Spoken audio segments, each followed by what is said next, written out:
Welcome to Ravikiranalu TV. ముందుగా headlines చూద్దాం. మంగళగిరిలో బ్రాహ్మణి పర్యటన, ఉచిత కుట్టు శిక్షణ కేంద్రం సందర్శన, మహిళల ఉపాధి కోసం కృషి చేస్తామని వెల్లడి. అభివృద్ధి కార్యక్రమాలు పరిశీలించిన బ్రాహ్మణి. గోల్కొండలో స్వాతంత్ర దినోత్సవ రిహార్సల్స్, వేడుకల ఏర్పాట్లు పరిశీలించిన అధికారులు. ఫుల్ డ్రెస్ రిహార్సల్స్ విజయవంతం. గోల్కొండ కోటలో జాతీయ పండుగ వాతావరణం.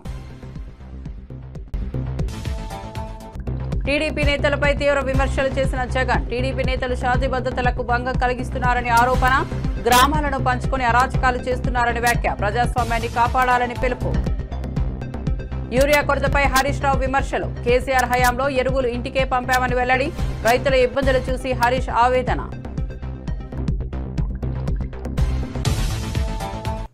ఇక వార్త వివరాల్లోకి వెళ్తే టీడీపీ మంత్రులు, ఎమ్మెల్యేలపై జగన్ తీవ్ర విమర్శలు చేశారు. ఎన్నికలు జరుగుతున్న ప్రాంతాల్లో అరాచకాలు సృష్టించేందుకు గ్రామాలను పంచుకున్నారని ఆరోపించారు.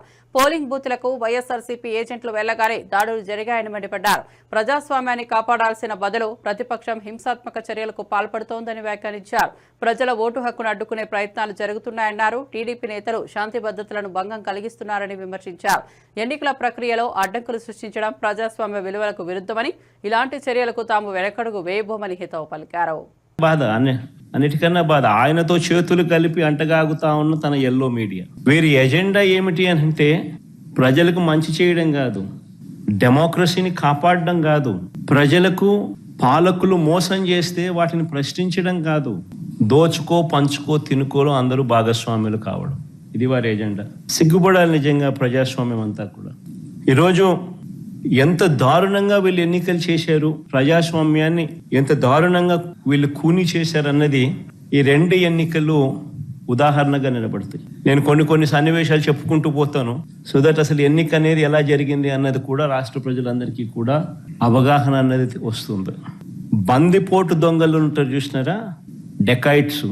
ఇంతకుముందు ఏదో ఏం వ్యాలీ అది, చంబల్ వ్యాలీ అని వింటా అంటే ఈరోజు నిజంగా మరిపించినారు.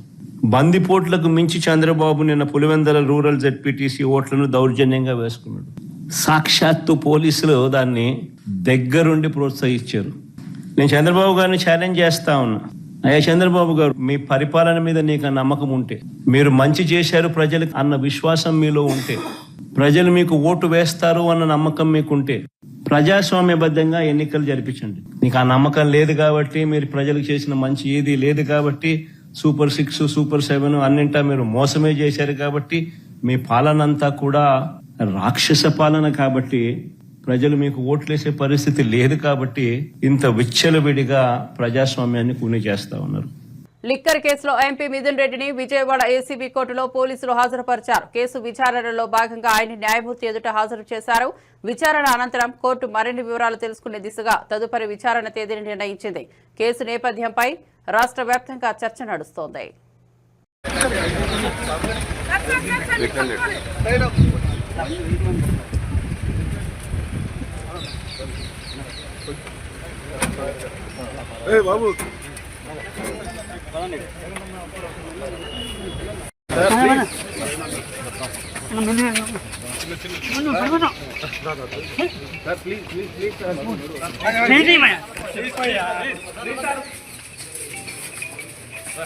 మధు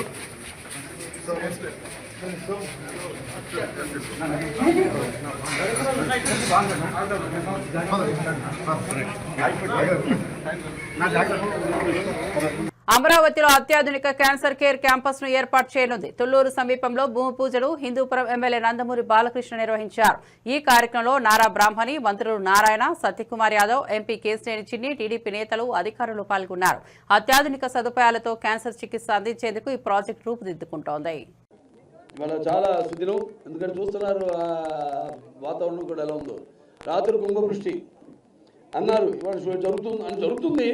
కొడుకులు పట్టుకుని మీరంతా చాలా మీరు లేరు, మీరు వర్షం వచ్చినా ఏం వచ్చినా మీరు ఇటువంటి మంచి బృహత్ కార్యానికి ఎల్లప్పుడూ ఎండలో తడిచైనా సరే, వానలో ఎండైనా సరే మీరు ఉంటారు కదా. ఎప్పుడు మనం ఎప్పుడు ఒకరికొకరు అటు అన్ని రంగాల్లో అన్ని రకాలుగా ఉండబట్టే ఇవాళ మన బసవతారక అమెరికన్ క్యాన్సర్ హాస్పిటల్ ఈ స్థాయికి చేరుకుంది. ఇవాళ బ్రహ్మాండంగా ప్రకృతి కూడా రాత్రి కురిసింది ఏమంటామంటే blessings of showers of blessings అంటే కురిపించింది తన ఆశీస్సులు భగవంతుడు ప్రకృతి రూపంలో వర్షం రూపంలో అలా కురిపించాడు భగవంతుడు. నేను ఇప్పుడు అదే నమ్ముతాను. నేను మొన్న షూటింగ్ కూడా వెళ్ళాను. ఆ ఖండాకి అదేది రంపచోడవరం అటు గల మోతుగూడెం లోవర్ సీనియర్ ప్రాజెక్ట్ వెళ్తే వర్షం పడతాను.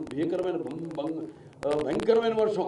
అది జరుగుతుందా జరగదా, ఇంత దూరం వచ్చావు, చాలామంది ఆర్టిస్టులు అందరూ కరెక్ట్గా మంచి ముహూర్తంలో బయలుదేరు అనుకున్నట్టే అయిపోయింది షూటింగ్ అక్కడ. సో నేను చెప్పేది ఏంటంటే ఒక మంచి కార్యక్రమానికి ఎప్పుడూ తథాస్తు దేవతలు ఇలాగే దీవిస్తూ ఉంటారు. సో ఈ కార్యక్రమాన్ని అప్పుడు మనం ఫిబ్రవరి 14, 2019లో చేయడం జరిగింది.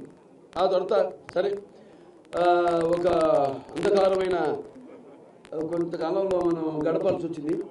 ఇక్కడ బేసిక్ అంటే మౌలిక సదుపాయాలు, కనీస మౌలిక సదుపాయాలు కూడా ఏమీ పట్టించుకోకుండా ప్రభుత్వం, ఆ తర్వాత ప్రభుత్వం నిర్లక్ష్యం చేయడం రాష్ట్రాన్ని.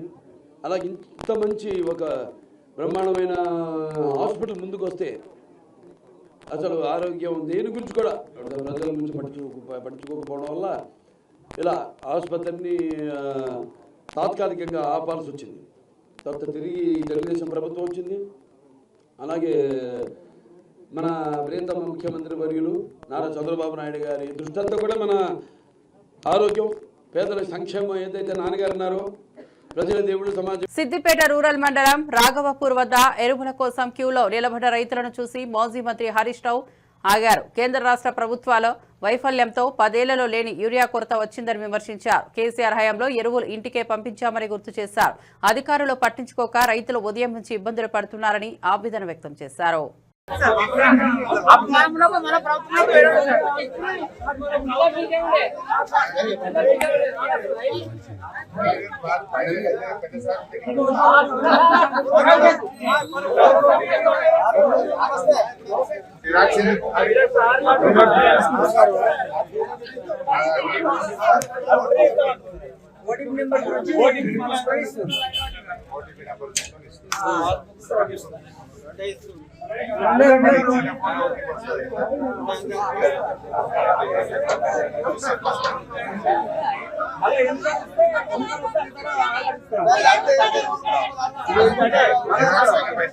ఎండాకాలంలో తెచ్చి స్టాక్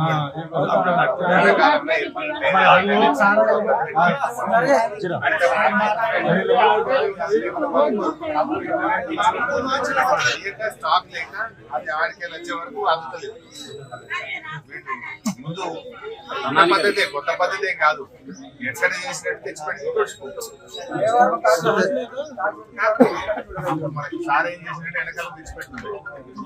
మా గల్లీ చెప్పి ఎవరి జిల్లా వాళ్ళు చూసుకొని ఎండాకాలం వెళ్ళామంటే లింక్ పెట్టుకోవాలని చెప్తున్నాం. ముందే నింపెళ్ళు కనుక అసలు లేకుండా ఏ శాతం కాక ఒక్కసారి ఓటీపీ పెట్టు సతాయించారు. ఇట్లా ఇక తిరగలేక నానో కొట్టుకుపోతారు అని ఆ నానోది ఏంటి స్ప్రే చేయాలి. అది 280 రూపాయలు, డబ్బా 230 ఉన్నది. ఆ స్ప్రే చేయాలంటే 500 రూపాయలు అవుతుంది. మరి ఇదేమో 280 వచ్చాయి. నానో చేయాలంటే 780 అవుతుంది. అంటే 500-600 ఎక్కువ అవుతుంది. మిషన్ స్ప్రే మిషన్ వాడు గంటకు ఎకరానికి 500 తీసుకుంటారు. 500 దానికి డబ్బాకు 220 అంటే 720 అవుతుంది. ఈ సంఖ్య 220. అంటే ఇంత మేము తిప్పలు పెడితే సతాయిస్తే నానో కొనుక్కొని పోతారు. లెక్క ముచ్చింది కదా వాడేమో దున్నపోతు మీద వాడవాడే వాడేవాళ్ళంటే పెద్దసార్లు సాధారణ ఏమంటే నోరు తింటేవాడు.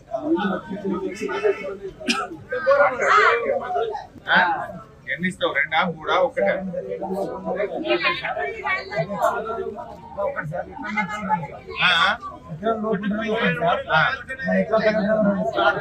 ఎకరం పైన ఉంటే 2, మనకి 5 ఎకరాలు ఉన్నా 2 తిరుమల శ్రీవారిని దర్శించుకున్న ప్రముఖుల్లో తెలంగాణ బీఆర్ఎస్ నాయకుడు మాజీ మంత్రి శ్రీనివాస్ గౌడ్, బీజేపీ నేత విష్ణువర్ధన్ రెడ్డి, నిజామాబాద్ ఎమ్మెల్యే సూర్యనారాయణ ఉన్నారు. వీరి కుటుంబ సభ్యులతో కలిసి శ్రీవారి సేవలో పాల్గొన్నారు. దేవస్థానం అధికారులు వీరికి తీర్థ ప్రసాదాలు అందజేశారు.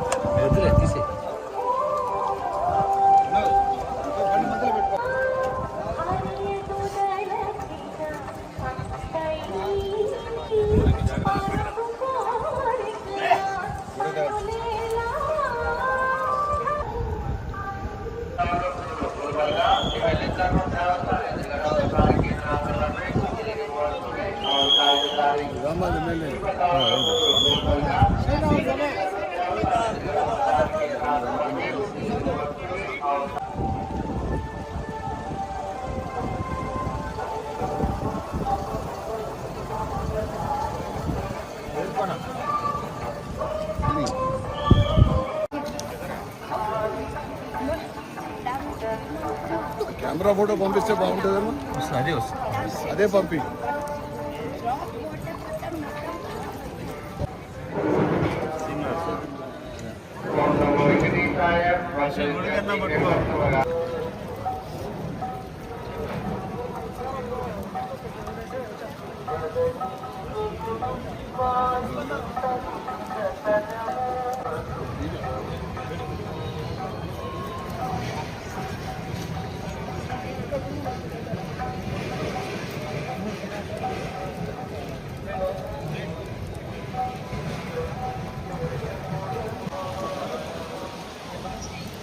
ఖజానా జ్యువెలర్స్ దొంగతనంపై ఎమ్మెల్యే రాజాసింగ్ తీవ్ర ఆగ్రహం వ్యక్తం చేశారు. యూపీ సీఎం యోగి తరహాలో ఎన్కౌంటర్లు చేస్తేనే నేరస్తులు భయపడతారని వ్యాఖ్యానించారు.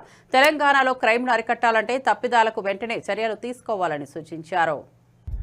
దొంగతనం చేసినారు వాళ్ళు, సంగారెడ్డి వైపు వెళ్ళినారు, అటువైపు వెళ్ళినారని ఇట్లాంటి వార్తలు కూడా మీడియాలో నడిచింది. కానీ ఇవాళని నేను మీడియాకి వాచ్ చేస్తే కొన్ని వార్తలు నడుస్తున్నాయి, ఆ 6 మందిని అరెస్ట్ చేసుకున్నారు అని. నేను మా ముఖ్యమంత్రి రేవంత్ రెడ్డి గారికి రిక్వెస్ట్ చేయాలనుకుంటున్నాను. ఉత్తరప్రదేశ్లో ఎవరైనా దొంగతనం చేయనికి, దోపిడీ చేయనికి, మర్డర్ చేయనికి ఇవాళ భయపడుతున్నారు. చాలా మంది దొంగలు జైలు లోపట వెళ్ళిన తర్వాత మా బెయిల్ కూడా వద్దు, మేము బయటికి కూడా రాము, మేము జైలు లోపటనే ఉంటాము. ఎందుకంటే ఏ దొంగతనం చేసేవాళ్ళు, ఏ మర్డర్ చేసేవాళ్ళు, ఎవరైనా మాఫియా బయటికి వస్తే ఎన్కౌంటర్ అవుతుంది. అంటే యోగి ఆదిత్యనాథ్ గారు ఆ విధంగా ఒక మంచి వాతావరణం ఉత్తరప్రదేశ్ లో తయారు చేసి పెట్టుకున్నారు. రేవంత్ రెడ్డి గారు, మీరు కూడా మన తెలంగాణ ప్రజలని కాపాడడానికి కొన్ని ఎన్కౌంటర్ మీరు కూడా చేపియాలి.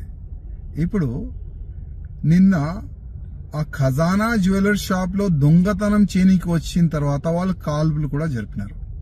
కొంతమందికి బుల్లెట్ కూడా తాగింది ఆ షాప్ లో పనిచేసే వాళ్ళకి, మేనేజర్కి.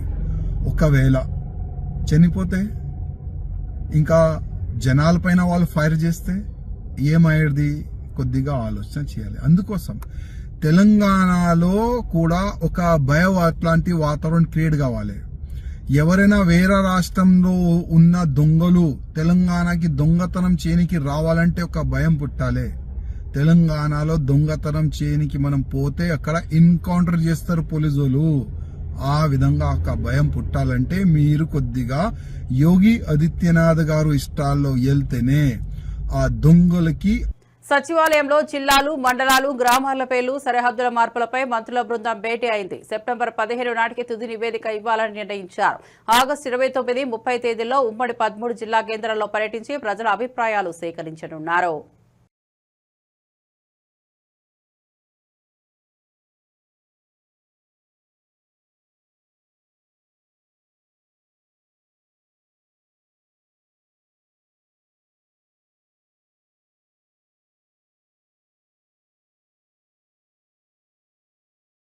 ప్రజాస్వామ్యం అంటే జనం నవ్వుకుంటున్న స్థితి వచ్చిందని మంత్రి సవిత విమర్శించారు. నైతిక విలువలు కోల్పోయారని వ్యాఖ్యానించారు. ప్రజల నమ్మకాన్ని నిలబెట్టే చర్యలు తీసుకోవాలని పిలుపునిచ్చారు. వాళ్ళ మైండ్ సెట్ అలాగే ఉంటుంది. ఎందుకంటే వాళ్ళు కూలీలు చేయటం, గూండాలు, అరాచకాలు చేయడం ఇవన్నీ ప్రజలకు అర్థమైపోయిందండి. ఆ రోజు కూడా ఏం చెప్పారు? ఈవీఎంలు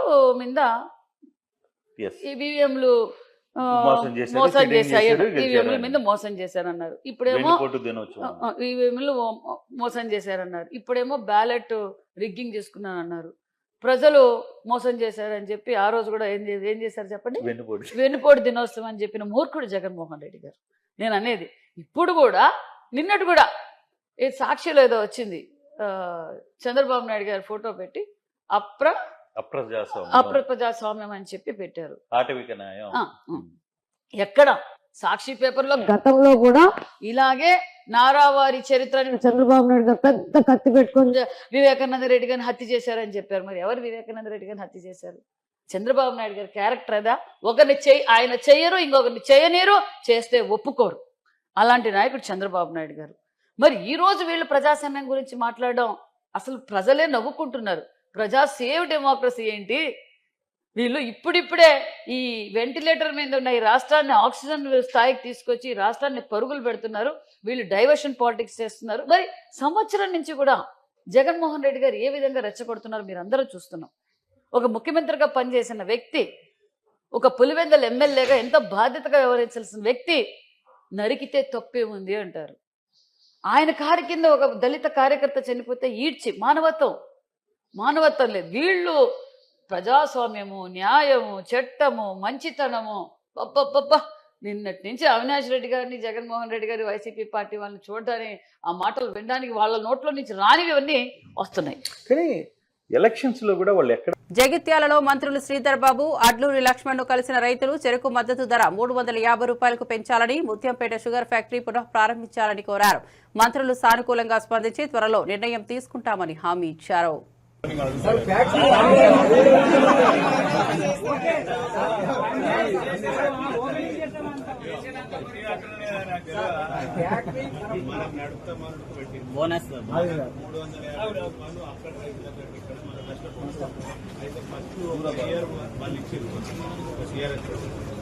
మన ఇప్పుడు ఏమంటున్నారంటే మన చెరుకు ఆ 350 ఏదైతే ఎక్కువ కట్ అవుతుంది, మనకు ఆ రైతుల కంటే 350 మనకు ఎక్కువ, అది గవర్నమెంట్ ఇంకా ఫ్యాక్టరీ అదే మెయిన్ అదే సార్ మాకు. కాకపోతే అది స్టార్ట్ అయ్యేదాకా మాకు కొంచెం 15,000 ఎకరాలు 1500 ఇప్పుడు ఫ్యాక్టరీ స్టార్ట్ చేస్తే ఎన్ని వందల 10,000 ఎకరాలు అయితే కావాలంటే సార్ మాకు కొంచెం మాకు కూడా లాభదాయకంగా ఉండాలి కదా సార్. బోధన్ రైతులు చెప్తున్నారు, రైతులంతా అది షుగర్ కేన్ కాదు ఆయిల్ పామ్ అని అంటున్నారు. స్వాతంత్ర దినోత్సవ వేడుకల సందర్భంగా గోల్కొండ కోటలో ఫుల్ డ్రెస్ రిహార్సల్స్ నిర్వహించారు. ప్రభుత్వ ప్రధాన కార్యదర్శి రామకృష్ణారావు పరిశీలించారు. కార్యక్రమం విజయవంతం చేసేందుకు అధికారులు ఏర్పాట్లు చేస్తున్నారు.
ప్రభుత్వం కాళేశ్వరం నీటి ఎత్తిపోతలను ప్రారంభించింది. ఏలంపల్లి నుండి గాయత్రి పంప్ హౌస్ వరకు నీరు విడుదల సరఫరా చేస్తున్నారు.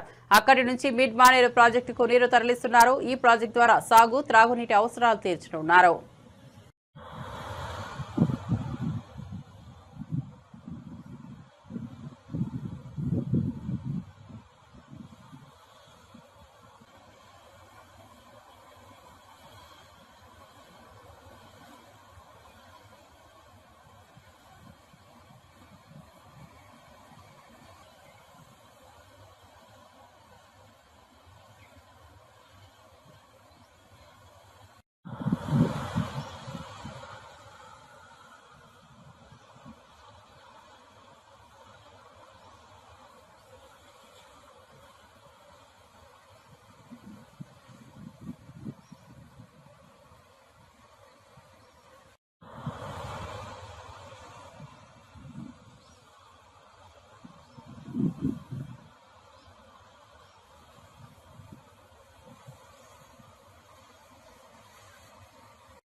వైఎస్ఆర్సీపీ ఒంటిమిట్ట జెడ్పీటీసీ అభ్యర్థి ఇరగం రెడ్డి సుబ్బారెడ్డి ప్రెస్ మీట్ లో పాల్గొన్నారు. స్థానిక సమస్యలు, అభివృద్ధి ప్రణాళికలపై ప్రజలకు హామీ ఇచ్చారు.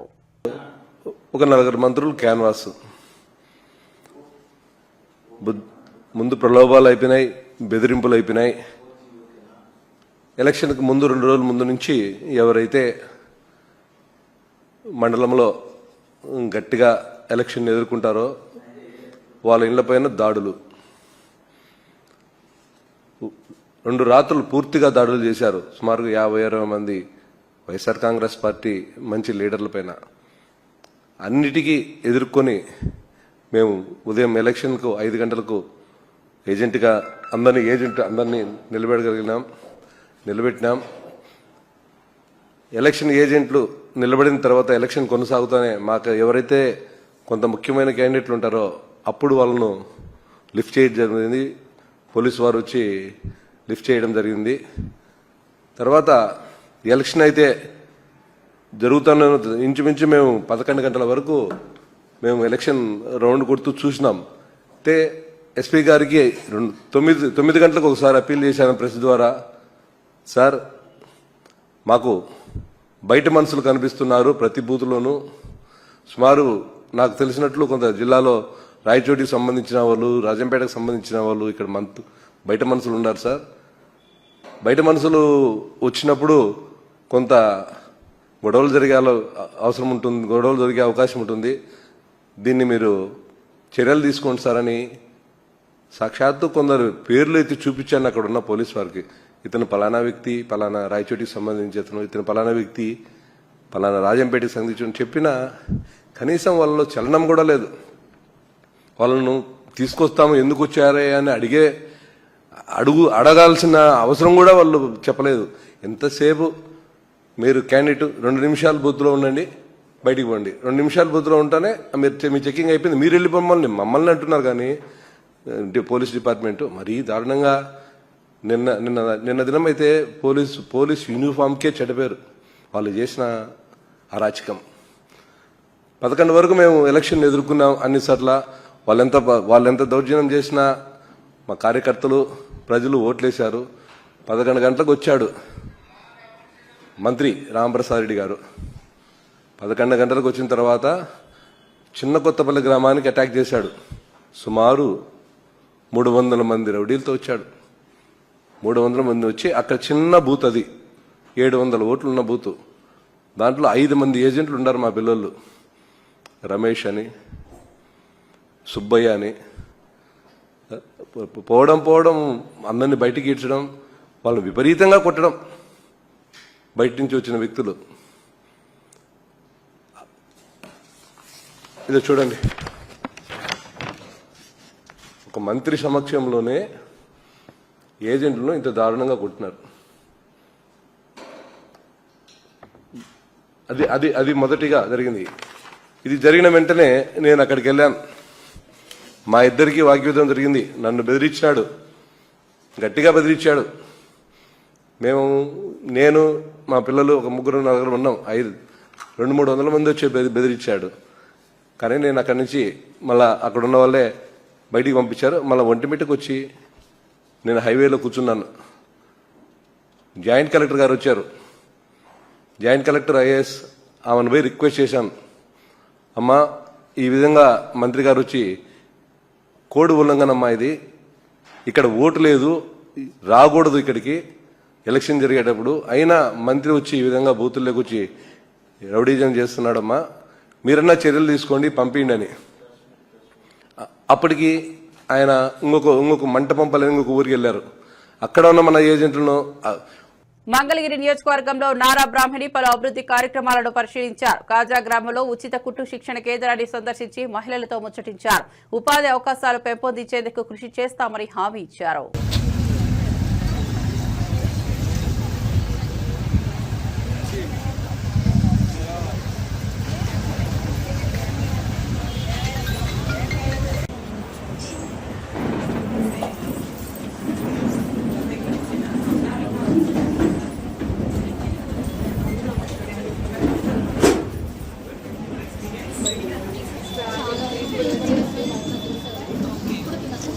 Client అందరినీ మించేసి మీరు చేస్తున్నారు ఇప్పుడు. కంగ్రాచులేషన్స్ అండి, అందరూ ఇన్స్పిరేషన్గా తీసుకోవాలి. ఇంకా ఏం తెలియకపోయినా కూడా చాలా చాలా యూనో ప్రాక్టీస్ చేసి ఎలా చేసుకున్నారు, ఎలా ఇంప్రూవ్ చేసుకున్నారు. All the best. మీరంతా చాలా చాలా బాగా వాడుతున్నారు. చాలా బెనిఫిట్ అవుతుంది.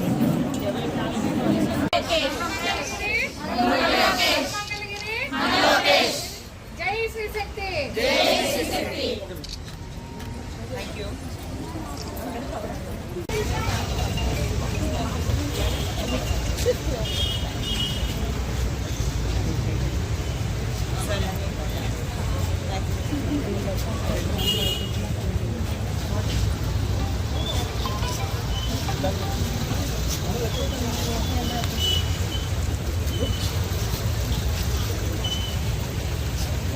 ఇవి బులెటిన్ విశేషాలు. చూస్తూనే ఉండండి IPTV. మరిన్ని అప్డేట్స్ కోసం చూస్తూనే ఉండండి రవికిరణాలు టీవీ.